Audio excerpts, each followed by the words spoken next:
मैं तो बस एक ही चीज़ कहूँगा कि भाई इस वीडियो को ना स्लो स्पीड में देखना और उनको वॉइस एनहांसमेंट ऑन करना चाहिए। अच्छा, वॉइस एनहांसमेंट ऑन करने के बाद इसके माइक की बात है, माइक का पता नहीं कैसी वॉइस आ रही होगी, आप खुद चेक कर लेना। और अब आप स्लो स्पीड में देखेंगे तो ज़्यादा बेहतर होगा अकॉर्डिंग टू योर प्रेफरेंस। और ये इसलिए मैं कह रहा हूँ क्योंकि मैंने स्पीड बढ़ा रखी है और बढ़ाने का कारण ये है ताकि जो टाइमिंग है वो कम हो जाए। टाइमिंग कम होने की वजह से लोगों को ऐसा लगेगा कि भाई हाँ, कि इसमें कुछ-कुछ एरिया में टाइम बढ़ाने की ज़रूरत थी, कुछ-कुछ एरिया में टाइम बढ़ाने की ज़रूरत नहीं है। ये थी तो जिसमें बढ़ाने की ज़रूरत थी वो सब बढ़ा दिया, अब वो आप आराम से कर सकते हो, तब तक एन्जॉय करो वीडियो को। तो सभी के सभी ये तो मैं इसको हटा देना चाहिए मेरे ख़्याल, हटा दिया मैंने। अब सीधा फ़ोन की माइक से आ रही होगी आवाज़, पता नहीं आ भी रही है नहीं, अब ये फ़ोन ही जाने। कुछ दिन पहले मैंने ये एक ₹50 का डेक मँगवाया और ₹50 का डेक मँगवाने के बाद मैंने ये देखा है कि जो वो 200-250 रुपए का ज़ेब्रोनिक का डेक है, वो किसी काम का नहीं है, वो बहुत बकवास है। ये ₹50 का बहुत बेहतर है उससे कई गुना ज़्यादा। इसमें हीजिंग नॉइज़ भी बहुत ना के बराबर, बहुत रेयरली आती है। अब वो डिपेंड करता है ऑप्टिमाइज़ेशन फ़ोन की या किसी भी डिवाइस की, ठीक है? और इस सीसीए ट्रियो की मैं बात बताऊँ तो अकॉर्डिंग टू द मी मैंने बहुत ट्राई किया है और मैंने इतना देखा है कि CCA trio is very good in the budget. हर जगह बहुत सही है, लेकिन बस रेयरली कहीं-कहीं जगह पे मात खाता है। बाकी ये ऑलराउंडर है काफ़ी हद तक। एक जगह पे हम कह सकते हैं कि बहुत ज़्यादा हाईएस्ट फ्रीक्वेंसी में तो गड़बड़ कर जाता है, लेकिन लो से लेके मिड्स तक और हाई फ्रीक्वेंसी में बहुत सही काम करता है ये। इसका अगर मैंने जब गेमिंग में मैंने ट्राई किया ना, गेमिंग में मुझे बहुत अच्छी तरह से पता चल रहा था। बस थोड़ा-सा ना डिले डिले का ही हो रहा था कि मतलब कि little bit 1 to 2 ms millisecond का फ़र्क था। हल्का सा डिलेपन था, पर जो फुटस्टेप्स थी और गन साउंड्स सारी की सारी सब पता चल रही थी कि किधर की तरफ से आ रही है। 360 व्यू मेरे को पता चल रहा था कि वो बंदा ऊपर से कहाँ से मार रहा है, ऊपर से मार रहा है, नीचे से मार रहा है, या फुटस्टेप्स कहाँ से आ रही है इधर-उधर की। या मैंने अभी स्टीरियो में अभी चेक नहीं किया है, स्टीरियो का चेक करूँगा कि इसका स्टीरियो में 3D व्यू में कैसा है, मतलब एडी ऑडियो में किस तरह से, वो चेक करना बाकी है। और मैंने इसे ऑफ करके रखा है। तो मैंने वेवलेट में ऑन भी करके देखा और बहुत ज़्यादा ही मैं कहूँगा कि वैल्यू फॉर मनी है। हार्डवेयर वाइज ये बहुत सही है, बस ट्यूनिंग है, इनको थोड़ा सा और बढ़िया करना चाहिए। थोड़ा और बजट में अगर आप आगे जाके देखते हो तो 2000 की प्राइस रेंज में आपको केजी का ZS10 मिल जाएगा, जो कि थोड़ा शार्प है और इससे इससे थोड़ा शार्प है। और शार्प होने की वजह से वो ये होता है कि उसमें डिटेलिंग ज़्यादा आती है। हाँ, वोकल्स में थोड़ा सा गड़बड़ है हल्का सा KG ZS10, लेकिन शार्पनेस उसमें ज़्यादा अच्छी तरह से आती है। शार्पनेस ज़्यादा अच्छी तरह से आने की वजह से क्या होता है कि उसमें जब हम देखते हैं कि डिटेलिंग वाइज में, हाँ, कहा जा सकता है कि वैल्यूफुल है, पर लेकिन इन टर्म्स ऑफ प्राइस में कहूँ तो वैल्यू फॉर मनी है। उसमें 4 बैलेंस आर्मेचर एक ड्राइवर आता है, लेकिन वो 10 mm का है। इसमें आप देखोगे तो 8 mm ड्राइवर है इसमें। इन टर्म्स ऑफ डिटेल काफ़ी अच्छा है, लेकिन आप जब वॉल्यूम कुछ ज़्यादा बढ़ा देते हो तो हल्की सी बदबू, माइनर सी फटी फटी सी आवाज़ आती है। लेकिन अगर आप बिल्कुल कुछ ज़्यादा वॉल्यूम हाई बिल्कुल मैक्स में कर रहे हो तभी होता है ऐसा, वो भी हाईएस्ट फ्रीक्वेंसी में। अगर आप वॉल्यूम हाई रखते हो और मिड फ्रीक्वेंसी वाली सुनते हो तो वो बहुत अच्छी तरह से काम कर जाता है, बहुत अच्छा तरीके से काम कर लेता है, तो वहाँ पे बहुत वो होता है। लेकिन बहुत सारी, अगर इसमें देखें, बहुत सारी तरफ से साउंड आ रहा है, अलग अलग जगह पे आ रहा है, तो बहुत ज़्यादा हाई वॉल्यूम पे ये बिगड़ जाता है। मीडियम वॉल्यूम में बिल्कुल झेल लेता है और लो वॉल्यूम में तो बिल्कुल अच्छी तरह से झेल लेता है। तब इसकी जो ऑडियो में जो मैं कहूँ, कह रहा था कि इसमें एक इशू आ रहा था कि ये वो जो है उसमें थोड़ा गड़बड़ आ रहा था। लो लो वॉल्यूम में बिल्कुल हर जगह पे बहुत ज़्यादा वैल्यू काम कर रहा है, मिड वॉल्यूम में भी बहुत सही काम कर रहा है, हाई वॉल्यूम में, हाई फ्रीक्वेंसी में अगर आप जाके देखोगे तब ये बिगड़ जा रहा है, तब ये झेल नहीं पा रहा है, तब ये अपना बैलेंस खो दे रहा है। और अगर आप इसकी ट्यूनिंग भी करो ना तब तो थोड़ा बहुत नैनो डिफरेंस आएगा। अगर आप म्यूजिक के फॉर्म में जा रहे हैं तो इसको ना लो तो ज़्यादा बेहतर होगा। अगर आप गेमिंग के लिए जा रहे हैं, कैजुअल गेमिंग के लिए जा रहे हैं, अगर आप कैजुअल गेमिंग के साथ या फिर नॉर्मल गेमिंग, बैलेंस गेमिंग के लिए जा रहे हैं तो जा सकते हैं इसके साथ। अगर आप बहुत ज़्यादा ही कॉम्पैक्ट वाले में जा रहे हैं तब आप इसकी तरफ ना जाए, तब आप ऐसे IEM की तरफ जाए जिनके पास बैलेंस आर्मेचर है, जैसे KG ZS10 हो गया, KG ZSN Pro X हो गया, ये ZSN Pro हो गया, या फिर एक शायद CC क्रा में बैलेंस आर्मेचर नहीं है। आप ना, जब आप कॉम्पैक्ट उसमें जाएंगे तो आप 8 mm वाले ड्राइवर के साथ जा सकते हैं। KG का वेंडर भी बहुत अच्छा है, आप उसमें जा सकते हैं। लेकिन हाँ, उसका और इसमें दोनों का देखिए, तो अगर बहुत गहराई में जाए तो वहाँ पर ना इससे इसमें जो कमी है वहाँ पूरी हो जाती है, काफ़ी हद तक पूरी हो जाती है। वहाँ पे भी थोड़ा सा इशू है। मैंने जितना ट्राई किया या फिर उसकी ऑडियो सैंपल मैंने चेक किया है, तो वहाँ पर हल बहुत ना के बराबर इशू है। पर अगर मैं देखूँ, मैंने ये वाला इस्तेमाल किया, नॉन डेक वाला वेरिएंट। हाई रेस डेक अगर देखेंगे हम, तो ऑडियोकूलर D07 में मैं अंदाज़ा लगा रहा हूँ, D07 आप लो या D011 लो या D12 लो, D11 लो, D12 ऑडियोकूलर का। तो D11 में बहुत अच्छा काम कर रहा है, ये बहुत अच्छा काम कर रहा है। D12 में और भी अच्छा काम कर नहीं रहा, मतलब थोड़ा सा उससे कम काम कर रहा है।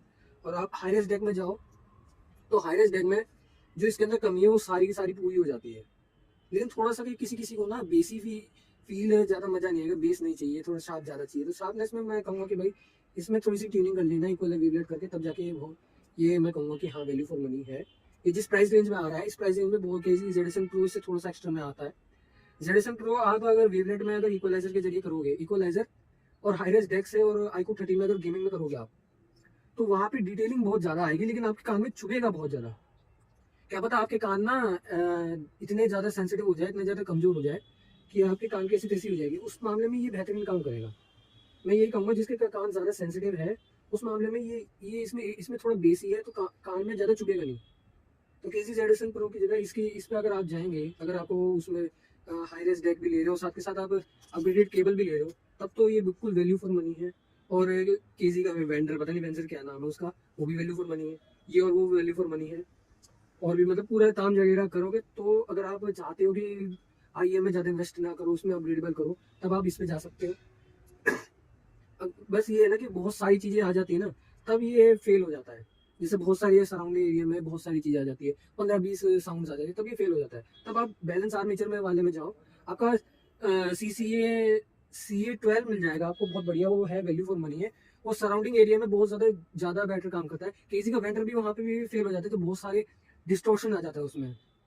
तब आप उसमें अपग्रेडेबल सब कुछ करोगे ना, तब आपको यही पता चलेगा कि C12 CCA का और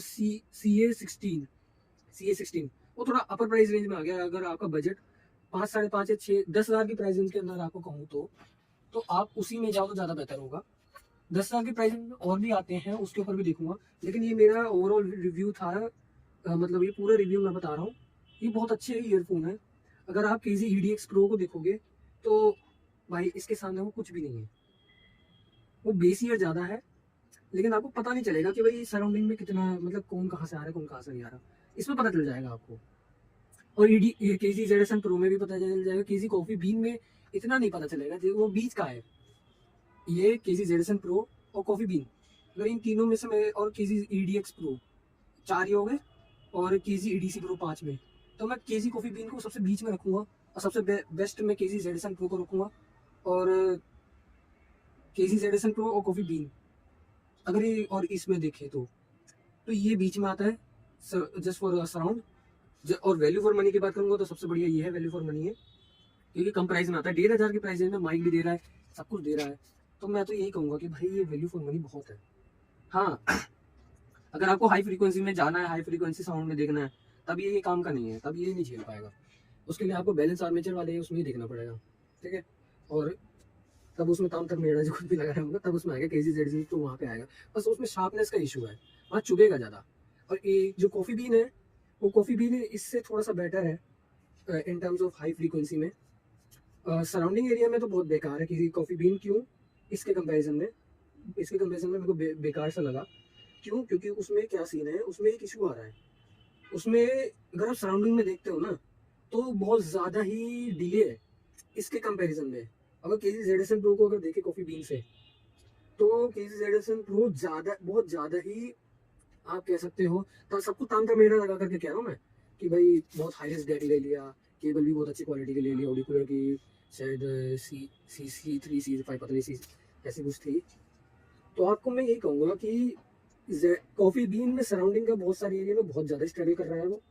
जेडसन प्रो झेल ले रहा है, और केजी ZS10 वो बहुत बढ़िया काम कर रहा है। और वहाँ पर अगर आप देखें ना, हम देखे थे उसे कि केजी का कास्टर या केजी मर्गा और केजी मर्गा कास्टर और ट्रियो का मैं कंपैरिजन करें, तो ये सराउंडिंग में बहुत अच्छा है। मरगा जस्ट फॉर द प्राइस बहुत ज़्यादा ही अच्छा है। मरगा बहुत ज़्यादा वैल्यू में फॉर मनी है। उसमें 10 mm और 8 mm का वो कहीं कहीं की जगह पे बहुत है इसमें। अगर ऑलराउंडर की बात करूँ तो ऑलराउंडर में अंडर 2K में KZ-10 आएगा सबसे पहले नंबर पे, फिर ZSM Pro आएगा और फिर आएगा टेंजू वॉर्नर, सैलनेट 02 की बात कर रहा हूँ, चौथे नंबर पे आएगा। फिर अंडर 2K में फिर कॉफ़ी बीन आएगा। फिर मैं KZ का वेंडर रखूँगा, वेंडर के बाद ये रखूँगा अंडर 2K में, 2 या फिर 1,500 की प्राइस रेंज में, सारा तामझाम में कर करके, ठीक है। फिर इसके बाद आपका आएगा, एक आएगा मेरे को ध्यान में नहीं आ रहा, KZ कास्टेड प्रो आएगा उसके बाद।